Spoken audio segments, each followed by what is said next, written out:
Isiksuse tumedad jooned on osa karakterist, millest on enesearengu kontekstis hakatud rääkima alles viimase 20 aasta jooksul. Lühidalt öeldes sõltub tumedatest joontest, kui lihtne või raske on minuga mu halvimatel päevadel teha koostööd. Need on need hetked, kui mu skeptiline meel muutub paranoiliseks ja küüniliseks, enesekindlus arrogantsuseks ja mu loomupärane sarm ja sära omandab sellise manipulatiivse värvingu. Ma ise arvan, et enda varjukülgedega tegelemine on sügavalt isiklik. Võiks olla isegi intiimne protsess. See nõuab julgust, küpsust, avatud meelt ja kindlasti ka kannatlikkust. Tõenäoliselt oleme mõningatest enda tumedatest külgedest teadlikud, aga püüame neid teistest pigem varjata. Samas on omadusi, millest me ei pruugi olla teadlikud ja need on suhetes ja tööl kõige probleemsemad. Ma ise arvan, et tõenäoliselt oleme oma parimate sõprade ja pereliikmete tumedatest joontest teadlikumad kui enda omadest. Tumedad jooned avanduvad olukordades, kui ma olen pinges, väsinud, ebakindel, veidi napsitanud või väljaspool oma mugavustsooni.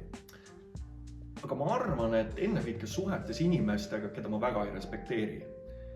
Juhi puhul tajuvad tema tumedaid jooni esimesena alluvad, arva vahetu juht. Eraelus lähedased ja kõik need, kellega suheldes saan olla mina ise.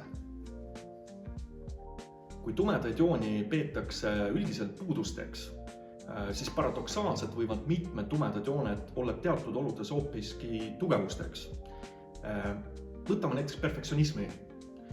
Inimest, kellel on väga kõrged standardid enda töökvaliteedile ja terav silm detailidest saatan üles leida, saadab edu spetsialisti rollis, aga meeskonnajuhiks saades võib see sama omadus hakata talle kaikaid kodarasse viskama.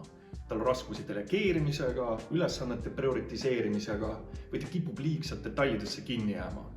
Ja tulemuseks võib olla läbipõlemine. Kasutame tumedate joonte kaardistamiseks Hogani isiksuse teste, mida oleme siiani kasutanud juhivalikutes ja juhioskuste arendamisel viimase 15 aasta jooksul. Eesti andmed näitavad, et igal täiskasvanul on 1-2 mõõdukal või kõrgel tasemel isiksuslikku riski. See on üsna hästi kooskõlas muu maailma andmetega. Ja muuseas, edukatel tegijatel äris, poliitikas, juhtimises, kultuuris, spordis võib neid riske olla rohkemgi. Intrigeeriv, eks ole ju. Kohtumine iseendaga on ennekõike võimalus sulle, kui tahad iseennast sügavamalt tundma õppida.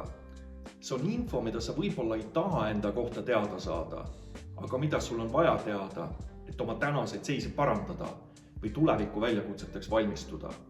Näiteks, kui tunned, et mingil põhjusel ei ole sul kolleegidega head klappi, su karjäär on stagnatsioonis või on sul suhetes pinged ja sul on kahtlus, et äkki on asi minus, aga ei oska kuskilt algust teha.